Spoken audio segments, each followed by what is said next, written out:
Okay. అంటే ఒక చిన్న చిన్న డౌట్ అడిగి మన టాపిక్ లోకి వెళ్దాం. చెప్పండి అన్న. మీరు యేసుని ఎందుకు నమ్ముకున్నారు? బైబిల్ చదివి నమ్ముకున్నారా? లేకపోతే మీ కుటుంబంలో ఎవరికో మంచి జరిగిందని నమ్ముకున్నారా?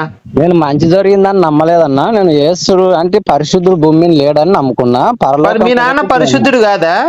అన్నా నేను మీ అమ్మ? తమ్ముడు అడిగిందని సూటిగా సమాధానం. మీ నాన్న మీ అమ్మ పరిశుద్ధులు మంచోళ్ళు కారా? మంచోళ్ళు అన్న, తల్లిదండ్రులు మంచోళ్ళు కాదని ఎవరన్నారు? మరి యేసు కంటే మీ నాన్నే పరిశుద్ధుడైతే యేసును కొలవటం ఎందుకు? మీ అమ్మ మేరీ కంటే మీ అమ్మే పరిశుద్ధురాలు. నేను చెప్తున్నా, స్టేట్మెంట్ ఇస్తున్నా. మేరీ కంటే మీ అమ్మ పరిశుద్ధురాలు. నువ్వు ఒక విషయం చెప్తా, నీకు బైబిల్ వచ్చా? నువ్వు చదువుకున్నావా? నేను బైబిల్ చదువుకున్నా. సరే, ఒక వచనం తీస్తాను తమ్ముడు. నువ్వు నాతో మాట్లాడేటట్లయితేనే వల్ల తీసుకో తమ్ముడు. నీకు బైబిల్ నీ దగ్గర ఉందా లేదా చెప్పు. నేను అడవిలో ఉన్నా, నేను పొలంలో పని చేస్తున్నా. పర్వాలేదు, నేను చెప్తాలే తమ్ముడు.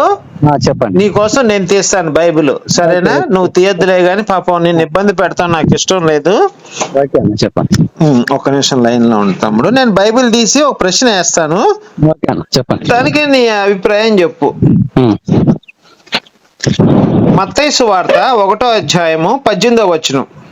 అక్కడ ఏముందన్నా తమ్ముడు ఒక్క నిమిషం నేను చెప్పిన తర్వాత, ఎందుకంటే నీ దగ్గర బైబిల్ లేదు కదా, నేను ప్రశ్న చదివి వినిపిస్తాను.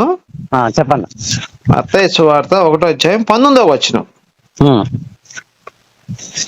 ఆమె భర్త 18వ వచనం. యేసుక్రీస్తు ఆమె తల్లి సరే, ఆమె 19, ఆమె భర్త అయిన యేసేపు నీతిమంతుడై ఆమెను అవమానపరచనొల్లక రహస్యంగా ఆమెను విడనాడ ఉద్దేశించెను. తమ్ముడు, నా ప్రశ్న ఏంటంటే, ఇక్కడ నీ ప్రశ్న నాకు అర్థమైంది. నన్ను చెప్పని, నీకు అర్థమైతే నీకు ఒకసారి మళ్ళీ తప్పుగా అర్థం చేసుకుంటావునా? నిజంగా గనక మేరీ పరిశుద్ధురాలు, గొప్ప స్త్రీ, మంచి వ్యక్తిత్వం కలదైతే భర్తకి చెప్పేసేయాలి, ఏమండి నేను గర్భవతిగా ఉన్నాను కాబట్టి మీరు ఇష్టమైతే నన్ను ఆదరించండి, లేకపోతే మీరు వేరే సంబంధం చేసుకోండి అని చెప్పాలి.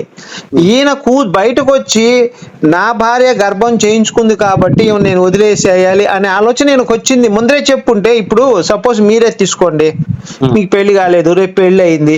పెళ్లి అయిన తర్వాత మీ భార్య గారు గదిలోకి వచ్చారు పాలు పట్టుకొని, అప్పుడు ఆమె చెప్పుద్ది అనమాట, ఏమండి నేను గర్భవతిగా ఉన్నానని.